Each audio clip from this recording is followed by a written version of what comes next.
Hello and welcome to North100, a Canadian Highlander podcast. I'm Serge. As always, I'm joined by Jer, Alex, and Liam. Reminder, this is brought to you by you with your support at the Patreon at patreon.com/LoadingReadyRun. Thank you so much. We literally couldn't do this without you. Let us start with our opening segment. As always, it is the best card you're not playing. And up today, Alex. Alex, what do you got for us? An uncharacteristic blue card. Blue? Yep. This is secret tech that I got from Modern, actually. Okay. It's Unified Will. Unified Will. What is this card? It's a counterspell. It's a hard counter, actually. Okay. He didn't say unconditional. Oh, okay, sure. All right. May I continue? Absolutely, yes, please. Carry on. 1 and a blue instant counter target spell if you control more creatures than that spell's controller. Huh. So, it's conditional. Yeah. I would definitely not play this in every deck, but I've played it in black mold before when I was splashing blue. Bug mold. Yeah, bug mold. Bug mold.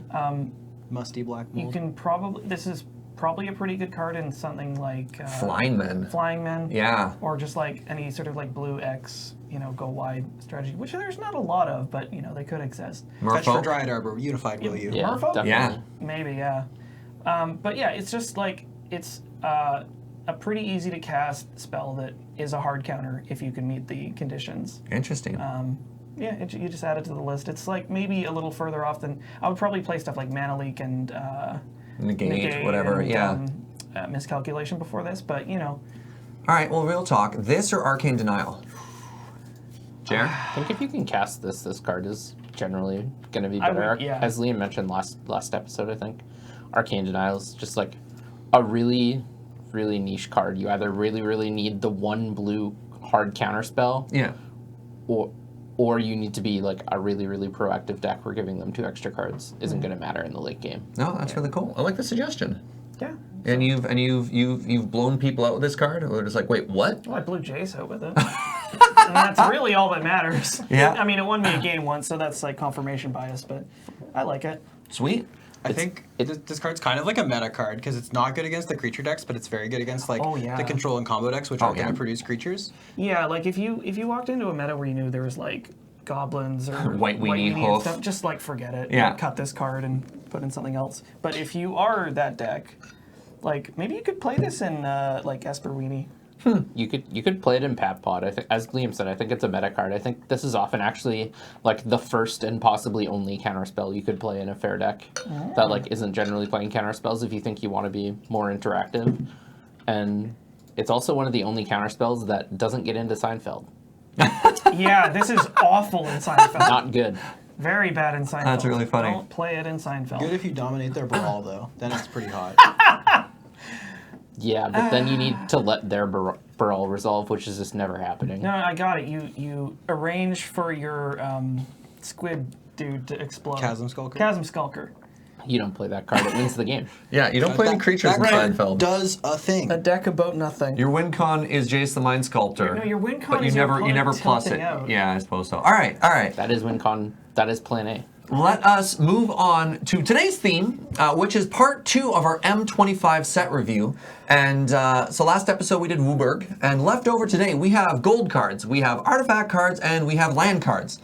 There's not a lot of those. So to add to a little bit of extra time today, we had a very popular segment a couple episodes ago, something that Liam came up with called Let's Make a Deck. All right, we're calling it So You Think You Can Deck for this episode. So you think you can deck. Yeah. And so what Liam has done, once again, we don't know what any of these cards are. He's prepared stacks of cards based on the M25 spoilers. Yep. So not only is it Let's Make a Deck, but it's relevant to the cards from the set. So we're going to go Let's Make a Deck. One of the segments, Let's Make a Deck, Artifact, Let's Make a Deck, Lands. And then that's our set review and some practical applications out of these cards. So let's start with our first Let's Make a Deck. Liam, start us off here. Yeah, so this one I fudged a little bit because I wanted to give you all a little bit more creative room. Okay. So one of these cards is not actually in the set, but the other 2 are. It's fine. It'll all be okay. Oh, really quickly, can you go over the rules? Yes, I am going to give these fine 3 co-hosts of mine That's us. 3 cards. Then I'm going to read the cards out to you all at home so that you know what they do. Then starting in, we'll start with Jared today and going down the line. Each person has to come up with a deck. It can't be the same as the person before. At the end, I often award points. They basically never matter. And since the title today is So You Think You Can Deck instead of Let's Make a Deck, I'll probably scream a little bit. Did you not watch So You Think You Can Dance? No. Oh, Did you just yell at us? No, So You Think You Can Dance devolved very quickly. Well, not very quickly, but it devolved into people just kind of going, that was great, after every performance. So I'll do that this time. It'll be awesome. Okay, cool. So the first list it's 3 green cards. It's Birds of Paradise. This one's not in the set. This is a little fudged one. Cheats. Yeah, the second card is Fierce Empath. This one is in the set. And then the third card is Summoner's Pact. Which is also in the set. So Birds of Paradise, really simple. This is a single green creature. It's a bird. Hi, bird friend. Yeah, and it's flying as a 0/1, and it has tap, add 1 mana of any color to your mana pool. Classic. Yeah. Classic bop. Nice card. Second card, Fierce Empath. This one's a little more odd. So this is 2 and a green for an elf that says when Fierce Empath enters the battlefield, you may search your library for a creature card with converted mana cost 6 or greater, reveal it, put it into your hand, then shuffle your library. This is a 1/1. And then Summoner's Pact is a 0-cost green spell, which says search your library for a green creature card, reveal it, put it into your hand, then shuffle your library. At the beginning of your next upkeep, pay 2 colorless, or 2 generic, green. If you don't, you lose the game. All right, Jared, what do you got for me? I got classic Craterhoof combo. It's a deck I played when I went down to Snohomish, Washington. I played a green-white version, so that's the version I'll go with today. This version doesn't play natural order, so it's more reliant on tutors like Summoner's Pact to find typically either Primeval Titan or Craterhoof Behemoth to just win the game. But it's a very mana-heavy deck. It plays just about all the mana dork creatures you can think of, including Birds of Paradise, of course. Fierce Empath is one of the key components in relation with Woodland Bellower. It's one of the best Woodland Bellower targets. Woodland Bellower is a 4 green for a 6/5. When it enters the battlefield, you search your library for a green creature, non-legendary green creature with CMC 3 or less, and put it onto the battlefield. So you can Woodland Bellower, get Fierce Empath, and Fierce Empath can get you one of your creatures that wins the game again. And this is just a density deck. It's gonna... What are your points? My points in this deck were Summoner's Pact for 2, Worldly for 1, Mana Crypt for another 2, that's 5. Then I played Soul Ring for 3. And I can't remember what my last 2 were. Mana Vault on that, I think you floated a point. I didn't play Mana Vault. You didn't? Okay. No. Yeah, you're not quite enough to get the you green play box or Survival? something. No. I was pretty sure I was on 10 points. Fast mana and tutors is the idea. Fast mana and tutors, Okay. exactly. That's the main objective. And the reason to play white in this deck was to give you access to cards like Eladamri's Call, which is another tutor. And I played the Devoted Druid Vizier of Remedies combo with Walking Ballista. That's your jam. All right. Great deck. I love it. Serge, hit me with it. So, first off, I like that you included Bird of Paradise instead of Arbor Elf to open up multiple color splashes. This is, in fact, exactly why I did that. Yeah. So it's very close to what's already in the set there. I'm going with Mono Green Eldrazi Ramp. That's the set we're looking for there. So the bird is part of the ramp package. The Fierce Empath is getting your Emrakuls, is getting your Ulamogs, getting your big dumb idiots, your Wincons and stuff like that. Summoner's Pack, again, is another way to find these big targets. You're going mono green. Your points are very similar, but it's like Sol Ring, Mana Crypt, Mana Vault. Anything you do to get unfair. And you're probably also playing Channel, just for that little extra bit of spice to take you over the top there. And this deck is hilarious and very linear, and probably you really got to count on your mulligans on this deck, because you can end up with the problem of having all gas and no payload, or vice versa, all payload and no way to ever hope to cast in it, because your hand is just full of like 10 mana Eldrazi's and an elf. Yeah, this is the deck that can end up with like an 80 cost opening hand. Like your average CMC is like 13 or something. So I think Alex is in a tricky spot with this deck. We've taken Hoof, we've taken the Eldrazi deck. Alex, what do you have? I believe. You underestimate me. I have a rules question. Okay, Yes. you got a couple judges here. Right, but I'm the judge of this contest, so ask me. When you cast Flash, Correct. and you cannot pay for the creature, do you have an opportunity to respond with a sacrifice trigger on the stat? No, there's no sacrifice trigger. It gets sacrificed as part of the resolution of Well, Flash. this deck still works, I think. Rug Seismic Swans. Rug Seismic Swans. Fierce Empath finds Borborygmos. I see. I see. Papa Gizmo. Borborygmos Enraged, by the way. Make sure you don't name just Oh, yeah. Borborygmos, because that is an option, and you will lose the game. Oh, Okay, man. let's get them. All right, so what does this deck do? It's bad, but okay, it's called Seismic Swans because one of the main engines of the deck is Swans of Bryn Argol, Yep. which is 2 and then Blue-white hybrid. Blue-white Two hybrid. Azorius hybrid. Yeah. Azorius hybrid. It's a 4/3 flyer, and if a source would deal damage to it, prevent that damage, and the controller draws cards equal to the damage prevented in this way. Yeah. This is a 2-card sort of combo with Chain of Plasma. Or Big Baba G, like you just said, Borborygmos and Rage there. Or Borborygmos or what have you. So you target it with damage, you draw cards, you know. Rinse are and able repeat, to yeah. rinse and I repeat. killed you on stream with this combo. did. Yeah. Whoa, spoilers. It's not even up yet. Oh, it was like 3 months ago. Yeah, but it's not on YouTube. Really? Yeah. Oh.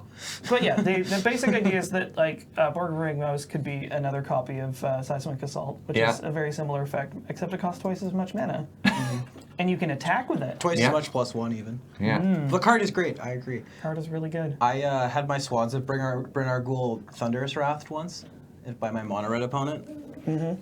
That was not good. I didn't win that game. That's Yeah. yeah. That feels bad. Yeah. You thought 1 mana draw 3 was good. yeah.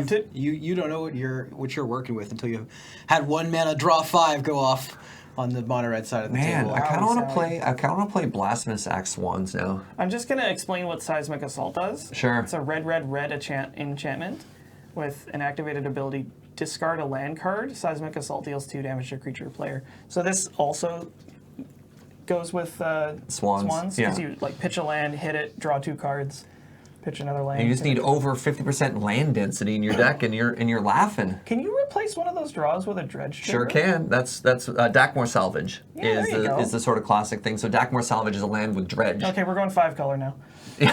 What's the white for? Enlightened Eladramri's Tutor called. to find this. Yeah. I guess it helps you cast your Eladamri's Swans. called Eladamri's the Find called. Swans. I mean, white is solid. What's black for in this deck? More tutors. Tutors. Don't even worry about it. All right. It's fine. It's a heap. Let's get to the gold cards. How about So that? well, round 1. No, you gotta scream right. award points. Yeah. All right, it was all great. You were all wonderful. I'm amazed. Trust me, go watch So You Think You Can Dance. It'll all make sense. Yeah, I mean, so we'll give you all 1 point. All those decks were acceptable. Alex, you get a bonus 0.25 for putting 5 colors in your deck. Hint, hint.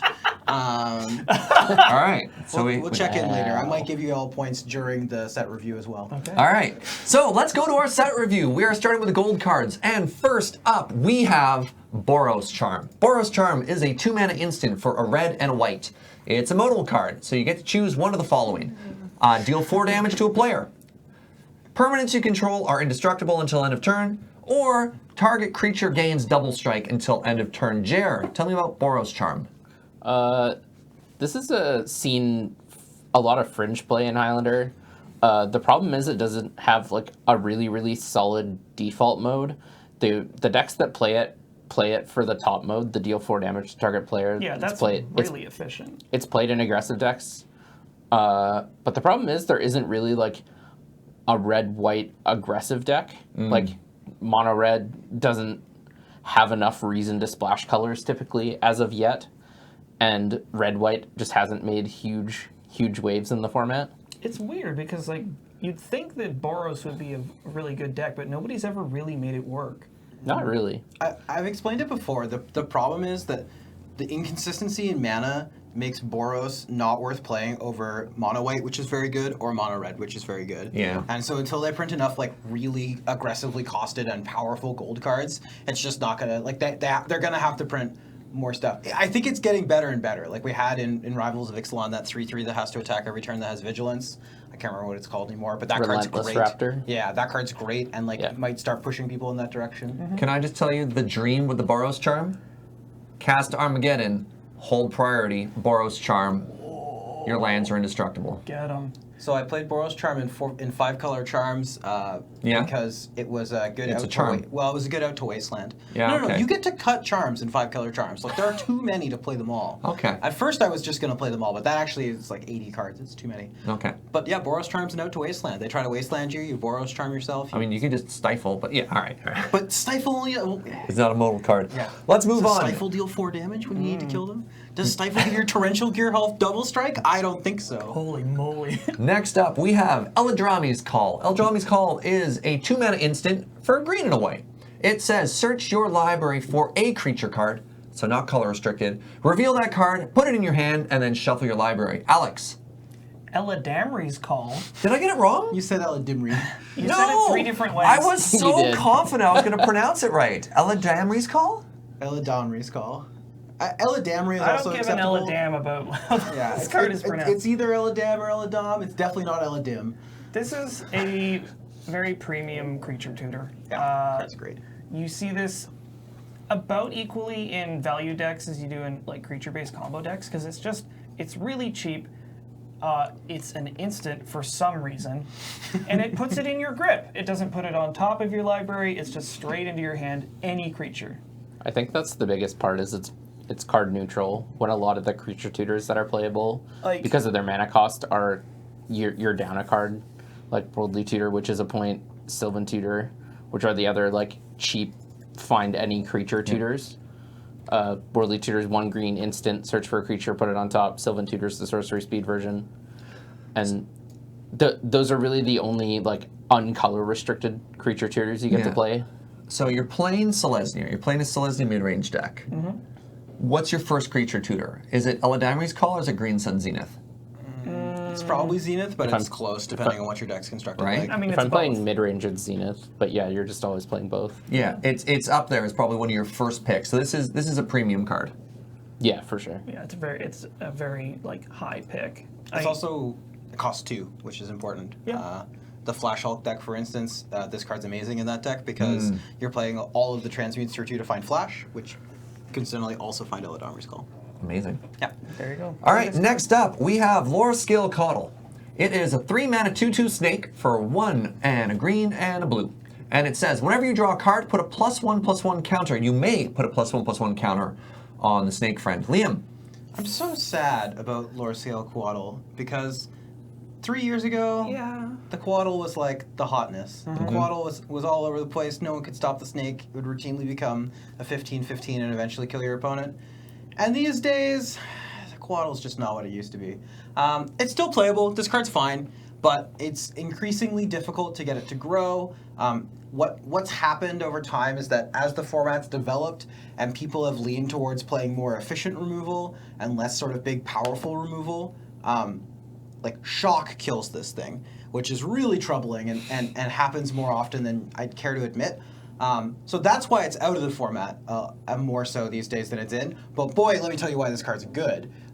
This thing can win the game on its own. Once you resolve this is a great creature to play a sort of like protect the queen or protect the whatever strategy with, like similar to what many people think of the classic sort of Delver strategy. This thing's amazing because it just keeps getting bigger. It's going to give you a lot of value out of your unsummons. Some of the hot plays with this card involve like brainstorming, or if you ever assemble like Jace Lorescale Quaddle, that's often Sylvan Yeah, Library. GG. Lore Skill. Sylvan Yeah. Library. yeah, It's Sylvan pretty dumb Library with this. Lorescale Quaddle's pretty good.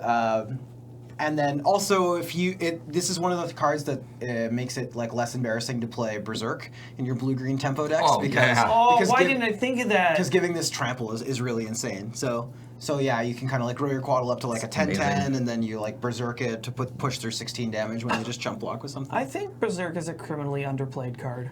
It's pretty, Although it's pretty good. Its price came down when they reprinted it. It's like $20. Yeah. It's just there's not a whole lot of decks that get to leverage it, I think, in the way that they really want to. Berserk. There's It's just not like, the Coddle. Yeah, Berserk.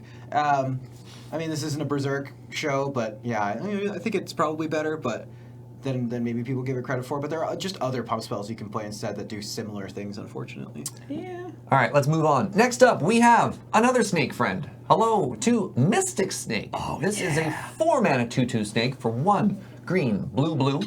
It has flash, and when it enters the battlefield, counter target spell. Jer.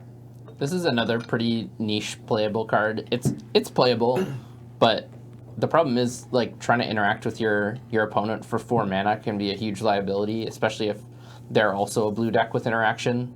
So if like they cast a spell, then you have to spend 4 mana to try to interact with their spell. It's the likelihood that you're going to get dazed or force spiked or something is just like way higher than if you're trying to interact with 2 mana. That's fair. What would play it? You can play it in like a tempo deck, I guess, at the higher end. The most common deck, although that's a pretty niche deck to play it, is in like some sort of flash deck. There's also like a Bant flicker strategy that plays this card that's pretty good, where you're playing like all of the like sort of like Ghostway, Eerie Interlude. Momentary Blink is one of my pet cards. I love that card so much. And this card fits pretty well in there. That's this one and Armada Worm too. Some of them return end of turn, so you don't want it. Oh yeah. But this is a good I guess that's a little awkward. Yeah. Ghostway. Okay. Yeah. You're like, oh no, I goozled myself. Yeah. Wah, wah. All right, next up, we have another 4 mana card that interacts with your opponent. It's Notion Thief. 4 mana 3/1 human rogue for 2 and a blue and a black. It also has flash. If an opponent would draw a card, except the first one they draw on each of their draw steps, instead they skip the draw and you get it. Alex. Ow. This card sometimes. Surprise! Your ancestral is now my ancestral. Your Or- brainstorm is now Your I draw 3, you discard 2. Oh, that's Put harsh. 2 back, but yeah. Two back, yeah. Or like, take this ancestral visions off suspend. Don't mind if I do.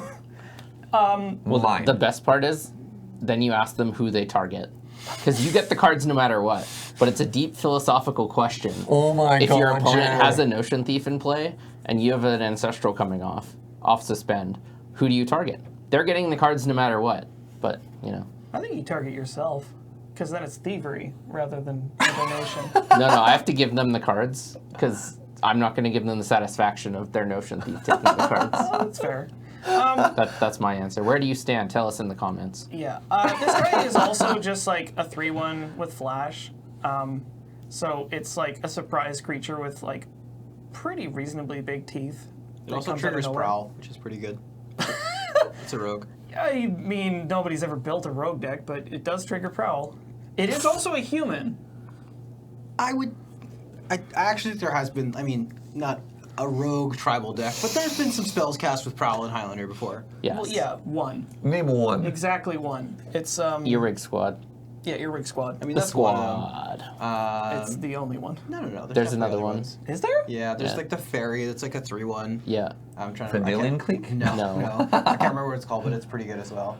And what is Prowler? There was a fairies deck a couple years ago that played a couple of Prowl spells because a bunch of the fairies just incidentally were also rogues. Prowl, incidentally, is a mechanic where you may pay a cost. It's like a reduced cost. On Yeah. It's an spell. Ninjutsu, yeah. alternate cost. Yeah. Specifically for rogues or a different tribe. If you've hit your opponent with a rogue or a Card of the correct tribe. Goblin, yeah. Not terribly relevant. No, it was fairy for the blue ones. Yeah, this is the one, Latchkey Fairy. Yeah, this card's great. If you trigger Prowl, like I think so to get off my prowling rant, the best feeling I think with Notion Thief is like when you pass with 4 mana and your opponent like tanks and then slams a Jace the Mind Sculptor, and You're just like, and you're like, yes, that resolves, and then they like go to brainstorm with it. You like play this, get the cards, they put 2 back, you kill their Jace on your turn. It's yeah, just like, oh god, get him. I lived the dream. Yeah, that This one's... card is also cheap like dirt. Yeah. Like, yeah, it's good. All right, next up, we have Pernicious Deed. This is a 3 mana enchantment for 1 and a black and a green.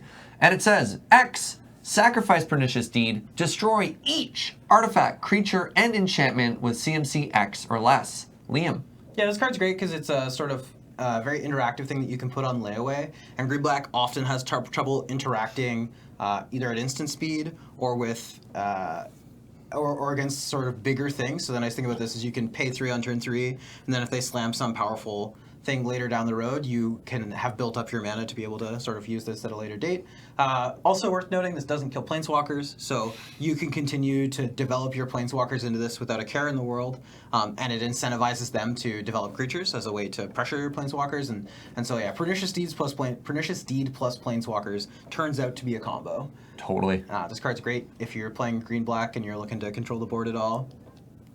Also, the fact that it hits artifacts, mostly artifacts, but also enchantments, is a big deal because it gives you a way to interact with decks that you can't otherwise interact with. It gives you like a Haymaker card against like Academy decks, for example. Man. Like, that hurts. If you can accelerate out a Pernicious Deed and blow it for 2 without them expecting it, often you can sort of cut their mana out from beneath them. Hit like 4 or 5 of their cards pretty early. Kills Field of Dreams too, so you don't get Lantern controlled. Very true. All right, next up, we have Rurik Thar, the Unbowed. This is a 6-mana, 6/6 legendary ogre warrior for 4 and red and green. It has Vigilance and Reach. Why it has those keyword abilities, or Evergreen, or whatever. What are the words, Jared? Evergreen's what you're looking for. Keyword is also fine, though. Why am I... You're fine. It's been a long day. I don't know why this card also has Vigilance and Reach. Like, you don't even play it for that ability, and occasionally you're just like, wait, it also does what? Yep. Vigilance sort of makes sense. The Reach is the weird one Yeah, for me. people attack flyers into this all the time, and then they're just like, what the hell? This card has Reach. Anyways, Rurik Thar has more text. It has to attack each turn, sure. Such a shame. But mostly, the reason you play this card, whenever a player casts a non-creature spell, Rurik Thar deals 6 damage to that player. Jer, tell me about Thar. So the reason you put this in your deck, you usually play it in a deck with Natural Order or a lot of Acceleration or both, is to really beat up on the combo decks. Recently I've been playing Doomsday, and I played in the last tournament on Monday, and my opponent resolved this against me in 1 game, and I didn't win. I can't believe that. That's shocking to me. It turns out I punted, though, because I had Trinket Mage in hand, and I could have got Aether Spellbomb, and I was at 17. Ooh. But I forgot that my Trinket Mage was a creature, so it wouldn't deal me 6. I forgot that my Trinket Mage was a creature, so it could block. And so I thought I was just dead. Oh, Jer. That is a pun. Playing tight. All right. Next up, we have Vindicate. Vindicate is a 3-mana sorcery for 1 white/black, and it just reads, destroy target permanent. Alex. Is this a TIE fighter? What is No, going on in this image? it's the Weatherlight flying away from The Death Star. the Predator being blown up by the legacy weapon. I think. Or a TIE Fighter It's your turn destroying to an make a X-Wing. bold lore call, eh? No, I caveat that there is uncertainty. Verification needed. I see. Blow up anything for 3 mana. This card is just good. It's not like super crazy exciting, but it is always good. And because it was templated in this way, destroy target permanent, it hits planeswalkers, Yeah. Lands. lands, This targets lands a lot. artifacts, enchantments, creatures, just like anything that's on Hey, the is board. it on the board? Yeah. Get him. Just like this is a problem solver, and the problems that it solves is almost literally anything. Yeah. Except Vindicate your might be name the Nemesis best. TM. Yeah. So, Vindicate or Council's Judgment? Council's Judgment. Both. I'm Yeah. not sure it's both anymore. The one thing I was going to say is Anguished Unmaking, a somewhat more recent card, which is an instant, which says exile, or is it destroy or exile? It destroys. Exile target non-land permanent. Yeah, and you lose 3 life. This card has pushed Vindicate out a little bit because it's an instant, because it exiles it, and because the 3 life often doesn't matter. You're seeing fewer Vindicates and more cards like this, and Utter End as well is another card that we're Maybe seeing. I should play this in zombies. Card's great. It's a English good catch-all.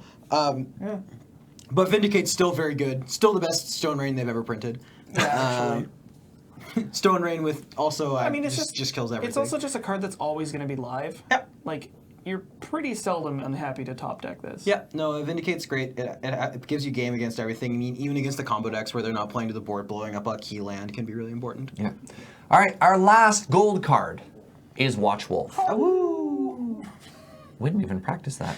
Not doing it. 2 mana 3/3 for Selesnya, which is a green and a white. You just get a wolf. Liam. So this card's good. It's aggressively costed. We don't see it played that often anymore. Is it a common? Did you point out the fact that it has 3 power and toughness? I did, yes. Okay. Looks like an uncommon. Is that an uncommon or the common symbol? This used to be a rare in original Ravnica. No, it was an uncommon in Ravnica. Was it? I It thought, was Uncommon, uncommon in our am I crazy? Why did I think this was a rare? You might be thinking of the Fleecebane Lion, which was a rare. Very similar. Speaking of, that's a card that's kind of pushed Watch Wolf out a little bit. Yeah. The other thing is that a lot of the green-white aggressive decks tend to be decks that play mana dorks, so they're looking to go 1 into 3, and Watch Wolf often gets left out in the cold, which is a little unfortunate. You know, it's a little puppy. Don't like to see it out there. But Watch Wolf's still near and dear to my heart. I like playing this card a fair amount, and you know, you can play it alongside the Fleecebane Lion. They're good friends. They make a powerful pack. So you can play Selesnya aggro in one of 2 ways, and I've tried both. You can go the Selesnya mid-range that goes Mana Dork into turn 3, or 3-drop or 4-drop, or you can try to do the turn 1 2-drop deck, which is kind of exciting. Just high roll a Mox every game. Yeah, you go like Mox, Elder Spirit Guide? Eldritch. I don't know. I never about went that one. deep, but Mana Crypt. There's Okay. a bunch of different ways to do that. There's a lot of really powerful 2-drops, because then your next turn, if you get that acceleration, you can go like 2-drop, 2-drop. Yep. And it's an interesting go-wide strategy, and there's more 2-mana 3-power creatures than you'd imagine. Yeah, and they keep printing more. Do you This play is- stuff like Adanto Vanguard in this deck? I think Probably. Adanto Vanguard's really good. Yeah, that card's hot. Yeah, that one's... Not good against mono red, unfortunately, Well- but good against everything else. that's true. All right, Liam, let's throw back to you. Round 2. Yes. Currently, Alex is in the lead. Somehow. Actually, I'm going to give you and Jared both 2.5 points for your wonderful hosting / card analysis. Alex, unlucky. Wah, wah. All right, Now Alex is you're all behind. tied. You got to pick up your game, kid. No, you're tied. You're all tied. It's You 1 said you point. gave us both 1.25, so now Jared and I have 2.25, and Alex is at 1.25. All right, minus 1.25 for both of you, and then plus 0.25 for each of you. You're all at 1.25 now. I accept. So the second list of cards is Jace the Mind Sculptor. Okay. Turns out this card's powerful. Go on. Counterspell and Brainstorm. I know this is going to be tough, that these cards are not powerful enough, but I trust in all of you. So Jace the Mind Sculptor is 2 generic, 2 blue for a Planeswalker with 4 abilities. The +2 is look at the top card of target player's library. You may put that card on the bottom or the top of on the bottom of that player's library. The second is Brainstorm, which we'll get to in a minute, but it's draw 3 cards, then put 2 cards from your hand back on top of your library in any order. Its -1 is return target creature to its owner's hand, so unsummon. And then its -12 is exile all cards from target player's library. Then put that that player shuffles his or her hand into his or her library. So basically, your hand becomes your library. Your library becomes gone. Card's great. Functionally wins the game. Brainstorm. Or Counterspell, sorry, was the second one. Counterspell, the one ability of these cards that's not on Jace, is blue for an instant that reads counter target spell. This card's great. And then Brainstorm is a single blue instant that says draw 3 cards. Then put 2 cards from your hand on top of your library in any order. And I will point out that the Masters 25 Brainstorm art is the Magic Online art. It's the first time we have it in paper, and it's gorgeous. I like this art a lot. It's really good. Zorp. Who's up first? You are. Interesting. My mind raced in a lot of different directions with the stack. My first thought was literally any deck that plays blue, which I thought was both an excellent answer and a cop-out. So I'm I'm going going to go to with option 2. Give me a real answer. give you a real answer. I'm going to say that I play this stack in Bug Midrange Turboland. And the reason I'm playing these 3 cards specifically, Jace is an alternate win con, and also the card selection is extremely important to be able to find your combo pieces. So it protects yourself, it gives you a bunch of time, and you're digging. And with the ability with a green land deck to use Life from the Loam to get you back fetch lands over and over, really takes advantage of the shuffle effect that you need to make Brainstorm extra good. Brainstorm is basically a functional reprint of the best ability on Jace the Mind Sculptor, so it's basically Jace 2. So we're playing 2 copies of Jace the Mind Sculptor, except one only costs 1 mana, which is really handy. I have. And then finally, Counterspell. Finally, Counterspell is important if you're playing a more mid-range version. You're playing these threats. And rather than being all in, you want to interact with your opponent a little bit because it's a give-take relationship instead of playing combo. In a combo deck, you're just trying to race them. You're trying to not be interactive. In this version, you're giving yourself a little bit more time, but you have to interact with your opponent's threats. So Counterspell is what enables you to sort of bridge that gap, to have a little bit more game in more matchups. Alex, Bant Super Friends. tell me more. So, the Hot. the place my mind went was is it Tameo? That's the one. Moon Sage? Yeah, Tameo the Moon Sage. The ultimate that brings the card back forever. Yeah, that's the one. Like, I haven't played that card in ages, Yeah. maybe ever. Card's Like, great. I love this card. Yeah. Oh no, not Tameo the Moon Sage. Oh, Field Researcher. Yeah, Oh. Tameo Field Research. Have you never That's sat the it? one. No, the other Tameo, Never when played this they get the ultimate off, and they just get to counterspell you forever. The Yeah. counterspell never goes away. God, that feels So bad. in green, Banned. in Bant, you have access to so many really, really hot planeswalkers Mm-hmm. that are just so gas. And then you can just play like the best counter spells, the best card selection, the best ramp. a Doubling little bit. Season? No, get out. No, Stop. Doubling Season's actually maybe good in this deck. In Super Friends, yeah, it's close, yeah. If you play Doubling Season into this, you just get an Omniscience and a Recall on the turn you played it. It's great. I hate that you're right. Sorry, I'm just allergic to certain cards. Yeah. Look, I lost to Doubling No, Season. you know what it is? It's because people. I'm going to try to put this very delicately. Some people who play Another EDH, format, Another yeah. format. Yeah. Jam this into every deck that they yeah, play. right, Whether correct. it's good or not. Right, we don't do that. But this is Anyway. a deck that this card's great. Yeah. That's true. It's a shame. I mean, you could maybe splash black for Atraxa. Because I think she's insane in this deck. Which one's Atraxa again? Atraxa is Proliferates. Bant and black for a 4/4 flyer that with flying, vigilance, death touch, and lifelink. That's a lot of abilities. And on your end step, you proliferate. So you tick up all your walkers one. This card's pretty sweet. With Doubling Season, do you get to stick them up too? Yes. I mean, that sounds pretty good to me. You also get access to black planeswalkers, although maybe you don't want to play those if this is your splash color. Can I convince you to add a 5th color? You'll get an extra 0.25. That's true. What's All right, we'll come back to you. Jared, what do you got for me? My mind and heart only went to one place when given those cards. Magic's a turn-based game, and I want to take all of them. I recently played this deck. It was super fun. So blue-green ramp taking turns. Nice. You play all the effects that take you give you an extra turn. Not quite all of them, but yeah, this is the main one. Time Walk. Then you play the 5-mana ones. Time Warp, Temporal Manipulation. Ugin's Nexus. No. Capture of Jingju. If you have access to that one, it's also great. So you just wanna ramp super fast, or even playing cards like Overgrowth, which is a 3-mana land enchantment that when the land is tapped for mana, it adds an additional 2 green. You play all the 2-mana spells that get you extra lands into play, and then you have a bunch of ways to set up taking extra turns. Through you play Howling Mine effects, and you also have a combo in Seasons Past, Mystical Tutor, Time Walk, and 9 mana, and that just lets you take all the turns forever. Go infinite. I've never seen this card Overgrowth before. Is this playable in anything else?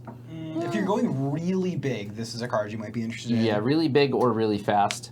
I wouldn't play it in Enchantress because 3 mana is really competitive for what you're looking for there. I'm just a little bit surprised that I've never seen this in Hoof, because that's about as big and fast as you would 3 go. mana, you want a creature though. Hoof really wants creatures. Right, to abuse Gaia's Cradle. Yeah.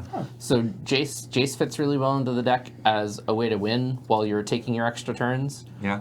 It also helps, just being able to activate it every turn. Planeswalkers are great with extra turns. Counter spells are great in the deck because you need to be able to interact your opponent while you're ramping. Make sure they don't get too far out in front and stop you before you get to sit We there gotta and play prevent some. them from resolving their Ugin's Nexus. Right? Exactly. Yeah. Fair. In the mirror match. And Brainstorm is just a really great cantrip. Some would say the second or third best in the format. little shots fired at Liam there. Would erroneously say that, yes. That's All right, correct. Liam, who wins? Well, shockingly, not Jer. All right. Alex, we gotta come back to you. Adding a 5th color to this deck? Let's get Sarkhan in there. All right, great. Serge, you win. Hey!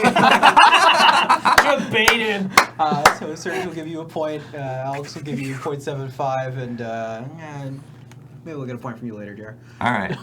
Let's move on to artifacts. There are a couple artifacts that we're very excited about in M25. And first up, We have Coalition Relic is a 3-mana artifact. So good. It has one ability, tap, add a mana of any color to your mana pool. Ability number 2, tap and put a charge counter on Coalition Relic. At the beginning of your pre-combat main phase, remove all charge counters from Coalition Relic. Add 1 mana of any color to your mana pool for each charge counter removed this way. Jer, why are we playing Coalition Relic? And specifically, can you tell us how we use it to gain extra advantage out of this card? Yeah, this card is great. It's probably the best 3-mana artifact ramp spell. The new art on this version is really good. Yeah, it's like so good. The reason it's really good is you, on like whatever turn you're casting it, you tap your 3 mana, you play it. On their end step, you tap to put a charge counter on it. Then you untap with it. At the beginning of your upkeep, you take the charge counter off to add a mana, and then you add a mana. So it really adds 2 mana of any color every other turn. I mean, this artifact has the rare quality of being able to fix and ramp at the same time. And it ramps 2, which is huge. Like there are several other cards that fix and ramp 1. Like Chromatic Lantern is the other one that comes to mind, or Worn Power Stone ramps 2, but doesn't add colored mana, and this does both, which is why it's really good. It's a little nuts. Yeah. This is a really nice reprint too, because this is a card that's like getting up there. Kind of hard to find. Kind of hard to find, getting up there in cost. So Yeah, like, I don't have one. No, I don't either. So I'm looking forward to picking one up. All right, next up, we have another 3-mana artifact, Ensnaring Bridge. This card is also great. It reads, creatures with power greater than the number of cards in your hand can't attack. This is symmetrical. Alex, tell me about the bridge. I hate this card. Why? This card browns aggro very effectively. And I get it because it's an artifact, because it's brown. It's gray. Gray but these days, but What? I agree. It just like it represents a complete brick wall if your opponent can, and usually they can just keep their hand empty. I've lost to this card a lot of times in creature-based decks because it's like you can't do anything. So who's playing it? Like, I'm trying to remember. Prison. Prison. Yeah, like prison decks love Lantern it. Or Control. artifact combo. Yeah, like weird grindy sort of bore you to death decks. Paradox Engine Storm will often play this card as a way to just like buy a couple turns, like against aggro. Even though their hand size will sometimes not be 0, it'll be like 1 or 2, so it can Which stop is the good biggest enough. attackers from getting in. Mm-hmm. Yeah, the goal is to get this out as quickly as possible by dumping your hand. Yeah, it's And then you just sit behind it, and you just bide your time. Yeah, you just get a bunch of draw steps where they can't hit you. Well, and then you die to Noble Hierarch, and you realize that's the penance you must pay for your sins. Yeah, I yeah. think this art might be the best reimagining. Like a lot of the arts for the set, like they tried to get people to sort of like reimagine the original art, and I think Titus Lunter like smashed It's pretty this. cool. This is so good. It's just a changed perspective, and like other than that, it just looks modern and like amazing. It's so much more clear what's going on in this image too. Yeah. That like it's Gerard, right? Who's Bridge like, is all like, hey, stop here. Okay, Yeah. I figured out how to beat this card. Okay. You crack in with Ornithopter, Okay. and then you just like 4 pump spells berserk kill him. Well, yeah, or you give it what's Cranial plating. Cranial plating. At instant Because you can move it speed. at instant speed, right? Oh yeah. Yeah. So the interaction there, of course, is once the creature is attacking, Ensnaring Bridge doesn't care anymore, and you can increase the power afterwards. Or you attack them with Swamp Mosquito 10 times. It's a good infect deck. What? It's Swamp Mosquito is a 0/1, I think. Maybe a 1. It's a 0/1 flyer for 1 and a black. Whenever it attacks and isn't blocked, defending player gets a poison count. I will never see it coming. Nope. No one ever does. All right, let's move on. Next up, we have a 1-mana artifact in Nihil? Either is acceptable. Spellbomb Friend. Hello. Tap, sack it, exile all cards from target player's graveyard, and when it is put into a graveyard from the battlefield, you may pay black. If you do, draw a card. Liam. So you've heard of dueling banjos, but let me tell you about dueling spell bombs. If both players have a Nihil spell bomb, it's actually a staring contest as to who cracks theirs first, because whoever does isn't going to get to draw a card. Because theirs will be in the graveyard, and then it'll get exiled before they can pay a black. What? And it's just all bad. I think you still get to draw. maybe I'm wrong. Because it'd still be in the graveyard. This sounds like dueling. It's just when it's put into a graveyard. If there's Yeah. like a rest in peace or something. Darn, I thought this was going to That's be fine. cool. That's fine. Who's playing this card? So this is like a card in blue-based decks, the blue-black decks that want to keep their own graveyard, especially. I like it in those decks. I like this card basically in decks that care about their own graveyard. Okay. The fact that it cycles is nice, but I've even seen people play it when they can't pay the black. It's a much more niche case to do so there. But yeah, just being able to get your opponent's entire graveyard, it's a little better than Tormod's Crypt because it often cycles, and it doesn't tax your graveyard, and increasingly more and more decks in Highlander care about that. Even Mono Red these days cares a little bit about their graveyard. They have unearthed creatures, they have eternalized creatures. Firebolt, Firebolt, yeah, there's just like Lava Dart. a bunch of reasons. All right, our last artifact is the Sundering Titan, 8 mana, 7/10 Golem. When it enters the battlefield or leaves the battlefield, choose a land type of each basic land type and destroy them. Jer. This card's really annoying to play against. Yep. Interestingly, dual lands can count as either type. So if you have an underground sea, it can count. They can choose as it counting either as an island or a swamp. So even multicolor decks just get destroyed by It this gets card. pretty ranched. Yeah. You have to have a way. Who's playing this card? Big artifacty type decks like Big Red Red. plays this card. You'll often have it if you have Tinker in your deck. Yeah, big red will often play this card. What do you guys think of this new art? It's pretty good. It's all right. I mean, I kind of like the fact that the golem is actually destroying the land. Like in the old art, it's just kind of like it's a big golem. just kinda Could be there. any kind of golem. This one's like very obviously. There's a big old Sundering smashy Titan. golem. Yeah. yeah, Okay. the new one, like, it's got the clouds for scale, and it's just, like, stomping the heck out of whatever it's rampaging through. All right, let's move to our final round of Let's Make a... No. So you think you can So you deck. think you can deck. Don't worry, I'll keep changing the title every episode that Okay. we do it Okay. just to confuse you further. All right, this list is great. Alex, you're going first on this one, so be prepared. List 3, card number 1 is Blood Moon. Card 2 is Simeon's Spirit Guide. Oh, yeah. Card 3 is Chalet de la Void. This is my jam. This is my Yeah, jam. you go last though, unfortunately. So hopefully you got something in the chamber here. So Blood Moon is a 2 and a red enchantment that says non-basic lands are mountains. Simeon's Spirit Guide is a 2 and a red monkey. It apes spirit strictly, so it goes in your spirit deck if you care. Remove Simeon's Spirit Guide from the game. And add 1 red mana to your mana pool. So basically, when this is in your hand, you can exile it to get a red. It's a one-shot ability. Or you can play it as a 2/2 to kill them if you have to. And then Chalice of the Void, or as I said, the Chalet, is a XX artifact that enters. When Chalice of the Void enters the battlefield with X charge counters on it. Whenever a player casts a spell with converted mana cost equal to the number of charge counters on Chalice of the Void, counter that spell. I just want to tell a really quick story. I was playing the Surge Node Paradox Engine combo deck in Modern. What did I do? Surge, no, don't worry about Yeah, it. Surge Node is a 1-cost artifact that lets you put charge counters on things. Yeah. I believe it's only things you control. I would have to double check that. But anyway, there was a Chalice Chalice of the at Void. 0 and you just kind of like ticked it up or whatever. Yeah. Okay. Good. I didn't cheat. So yeah. They played Surge Node, or they played Chalice to try and like lock me out. But I had a Surge Node in play, and I slowly put their Chalice to a point where it was no Why longer were you playing useful. Surge Node? He's also playing Astral Cornucopia. An ever-flowing Chalice. Holy moly. So you get a Paradox Engine in play, and you No, start no, I untapping gotcha. I these gotcha. things. All right. All Haven't made right. the jump to Highlander yet. So Alex, tell me, what's your stack? Red, green Cheerios. Red, green Cheerios. I might have this wrong because What is there's- a Cheerio? This is of maybe the worst idea I've Heat. ever come So up we're gonna with. play Chalice on 0, then Glimpse, then never resolve any of our creatures. No, there's a different card that I'm thinking of. Okay. Because this is actually... Okay, let me wind it back a bit. Sure.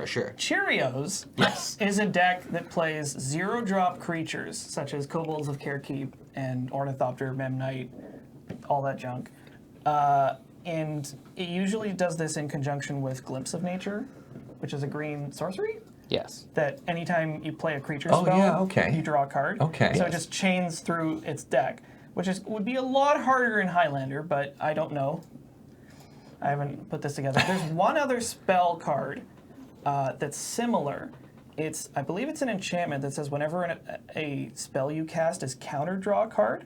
So you stick Cup on 0, and stick that, and then you just play your stuff into Chalice. All right, I was suspicious at first, but this plan's great. That sounds really cool. Sorry, so one of the things worth noting, the Glimpse of Nature is a cast trigger. So when you cast it doesn't actually matter if the one drops resolve. So even if you have had to go for this original plan first and then it doesn't work, then you can glimpse people, maybe. Yeah.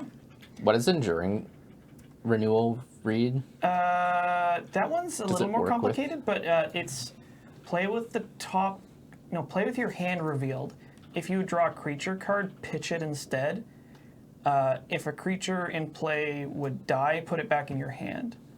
This is another thing that Graveyard maybe from play. Okay, I was wondering if that would work. Oh, if it works with it as well? No, not quite. I mean, That's you might really hot, put this Alex. combo in because you're playing Cheerios anyway. Sure. I All really right. hope that card you're thinking of isn't countered by an effect your opponent controls, because that's often. No, how it's those- definitely. I was doing research into the deck, and it was something that. Wait, you thought about this before Yes! right now? I see. All right. I Let's, come up with a lot of really bad decks. let's move Liam. on. Let's move on. All right, Jared, what do you got for me? All right, so to counter Serge from last time, he tried to snipe a deck that he was pretty sure I was gonna pick. So I'm gonna snipe a deck. Yeah, Multani's Presence. That's the one. that card's I'm great. pretty sure he was gonna pick. All I'm right. gonna choose Mardu Prison. No, that's exactly. I mean, I- poker face. I just recently acquired a Nether Void. Oh yeah. So I've been brewing Mardu Prison anyways, and all these cards are slam dunks in it. So, you know, it seems great. Yeah. So you're just a prison deck. You play all the lock pieces. I haven't figured out how I'm gonna win yet, but as usual with me, I got one word for you. Mogus. I'm not too worried about the winning and more worried about making sure journey. my opponent can't play Magic. I mean, I think the way you're gonna win is eventually. Yeah. Exactly. you know. Like real talk though, Mogus is kind of nuts in this deck. So Mogus is one of the it gods from just Theros wins block. though. What? He doesn't wanna play All good it does cards. is win. Mogus? Yeah. Yeah, that card's great. Yeah, I'm not about It doesn't winning. die to your own wrath effects, your own sweepers. It doesn't die to your not Nether Void. What's the word I'm looking for? The Abyss, because Yeah. it's not a creature and it's indestructible. And I had a beautiful game where Nick was on Time Vault, and I resolved Mogus, and he like started Time Vaulting over and over. I'm like, cool. What are you gonna do? You got 10 turns. Can you kill me in 10 turns? He's like, I don't know if I can. Is this the card that beats Slaverlock? Well, no, Slaverlock is them controlling your turn. Yeah, but they can't. They still take their own turn. Yeah, so Mogus is actually a real good win con in that. You play Academy Rector, which dies in your... Anyways, I took over your idea because it's my idea and I hate you. So, Jared, what do you think about what are you playing in your Mardu Prison deck? I'm maybe playing a couple Planeswalkers. Like, I think Chandra Torch of Defiance does enough to get in. Her mana ability is really good at making sure you can cast your spells through Nether Void. She can tag a loose creature that may be problematic, like a Deathrite Shaman could potentially be a problem if like you wrath them, then they play a Deathrite Shaman. That card's real pesky. And she'll eventually offhandedly win the game. So Yeah. why are cards like Simian Spirit Guide good in this deck? So they're powering out your mana rock and hate pieces. You're looking to play you're playing all the soul lands, so you're looking to potentially Blood Moon on turn 1. We're looking to potentially Trinisphere on turn 1. We want to get all cards out of our hand for Ensnaring Bridge. Ensnaring Bridge, turn 1.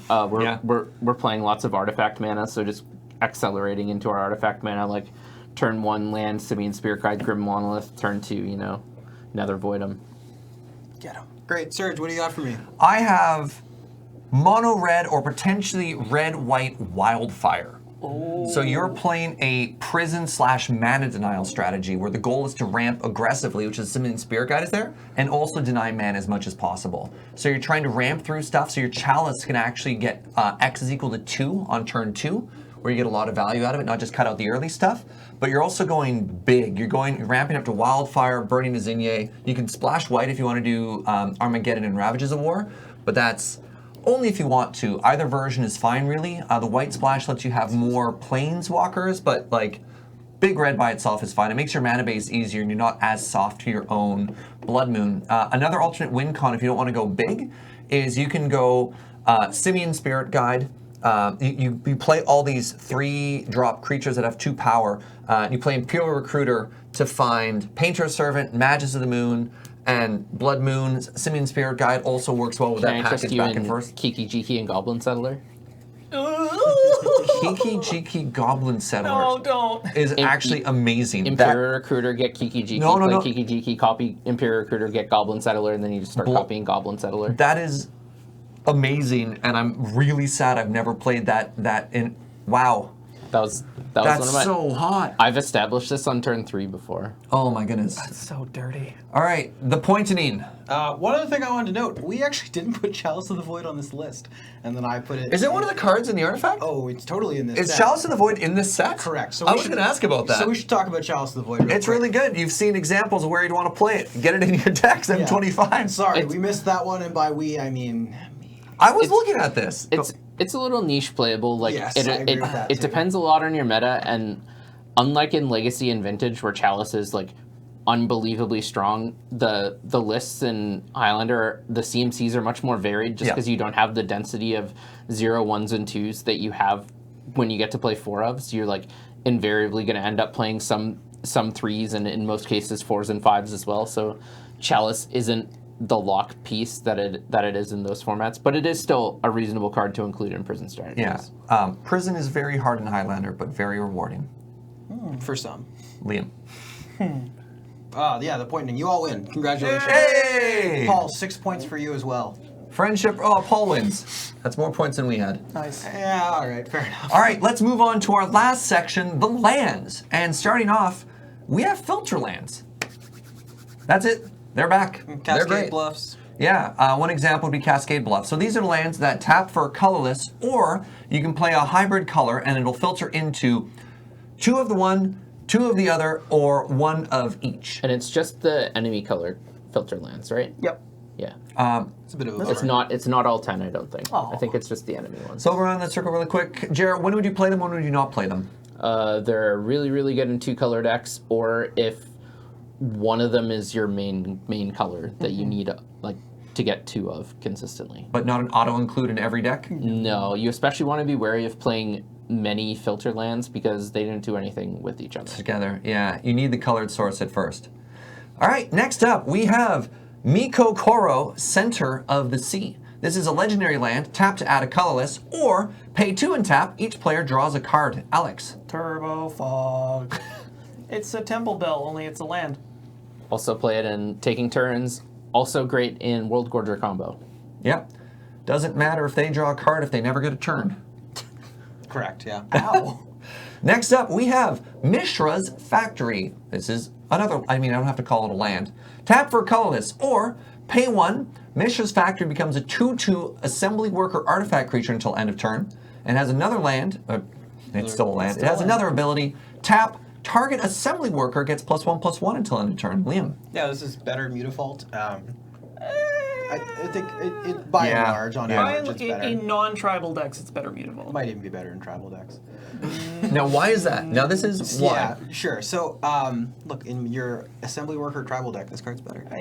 So, what the nice thing about Mutavault is that, or about Mishra's Factory, it attacks like a 2/2, just like Mutavault does. But on defense, Mutavault is actually secretly a 3/3. Mishra's Yeah. Factory. Mishra's Factory, sorry. We're going to tell them the secret. Yeah, well, we want to help So, people get better. why is it a 3/3? Right, so what you can do is you can animate Mishra's Factory and then block, and then as long as Mishra's Factory didn't enter that turn, you can activate its ability. If it has entered that turn, by the has way, it's summoning worth sickness, noting, yeah. has summoning sickness, it can't activate its ability once it's been animated.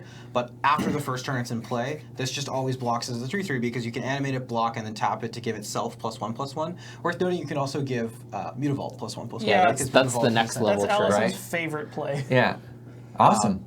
Yeah, so this card's really good. You should play it in all of your decks that want a creature lands. Blow 'em out. Next up, we have the Myriad Landscape.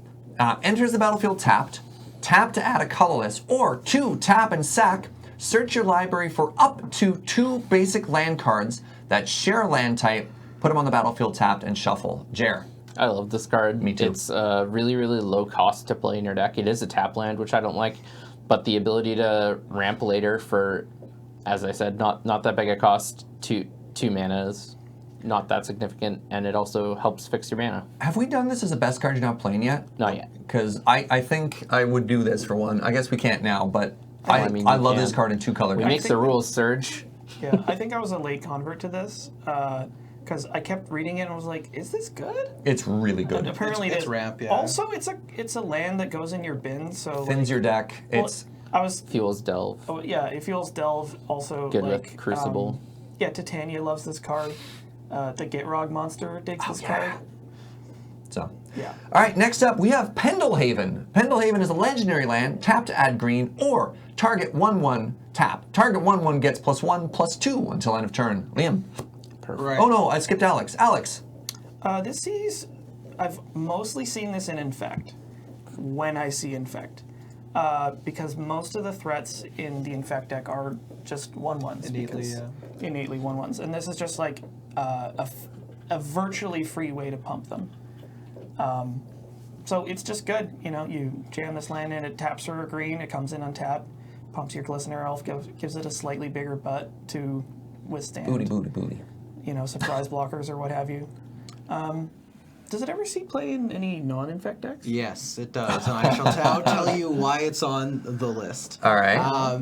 I died to this card a couple weeks ago out of my Allurin opponent's deck. Wait, what? And the reason why he was playing it was that his deck is just full of really bad creatures. And so playing this land that makes a bunch of your incidental really crappy 1/1s not quite as crappy. Like when Alfamiliar attacks as a 2/3, that actually makes Alfamiliar not totally embarrassing.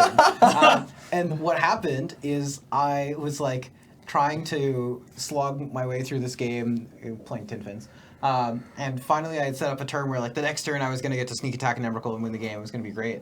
And my opponent attacked, and because of this Pendlehaven, I couldn't like play a removal spell in a way which took enough power off the board because they just had lethal, and then if I killed one of their crappy 1/1s, they would just Pendlehaven the another other one. crappy 1/1 and I'd die. Wow. So, and the other thing that's worth noting about this card is it does save 1/1s from Pyroclasm, Yeah. which is a pretty relevant card. Yeah, so if you think, so in like a Knight of the Reliquary kind of strategy, this is not the worst land to have access to in your deck. Cool. All right, our final card of the M25 set review is a spicy one. It's Rishi P. Rishadan Port, a land that taps for colorless or pay 1 and tap it, tap target land. Liam. Yeah, this card's not as good in Highlander as it is in like Legacy, where it's insane. It's very good in Legacy, partially because you get to play it as a 4/of, but this card's good. Paying the basically it costs 2 mana every turn to do it, and that can be a bit of a problem for some decks. But a lot of decks, once you set up some kind of clock, just taxing your opponent's mana and getting to selectively choose to cut them off specific colors or to cut off a creature land from being able to attack you, that sort of thing, is really good. And this card's definitely playable. And you know, if you're lucky enough to open one, you shouldn't shy away from playing it in most decks. It's Yeah. also pretty good against Maze of Ith. Yeah. I was going to say, Pretty good. I actually think this card is underplayed in control decks as well. I think it's a powerful tool for them. Yeah, if I they agree. if they can afford to play it as one of their colorless lands, in as you said, to take people off colors. Something control decks are often really weak to are creature lands, and it's really powerful tool against creature lands. So Yeah, I love this card in blue-white control. same. Well, that's it for our set review. Let's go now to our closing segment, Powerful Magic. And up today is me, and I was racking my brain for a story, and I remembered quite possibly, I won't tell you how it goes, but yeah, all right. So I'm on a prison deck, which kind of fitting for the episode today, and my opponent is on a mono red, and I draw. So you have to understand how prison works. In a prison deck, you don't keep a hand based on does it win, because that's not how you evaluate a prison deck. Instead, you keep a hand on Does it not this lose? does this keep my opponent from winning, and then eventually you hope to draw into something. So my opening 7 was a hand that I couldn't cast a spell. It didn't actually have a single mana in it that did anything, but it had Leyline of Sanctity, the Tabernacle of Pendrell Vale, and Maze of Ith. Oh, And I was against a red deck, and I was just like, gotta. I can't lose. How does a mono red deck beat this hand. Not but that I dislike you, but I really hope the story ends with you losing the game. So I go, I'm going to keep this hand. I have effects before the game starts. I put in Leyline, and the mono red player's just like, oh, that's not good. And I go, turn 1, Maze of Myth, pass. And they're like, uh-oh, that's not good. And I go, turn 2, Tabernacle. And they're like, oh, that's not good. And then they like look at me, and I'm just like, great. I just have to draw land, and then like, GG, this game is over. And they go, oh, turn 3, Blood Moon.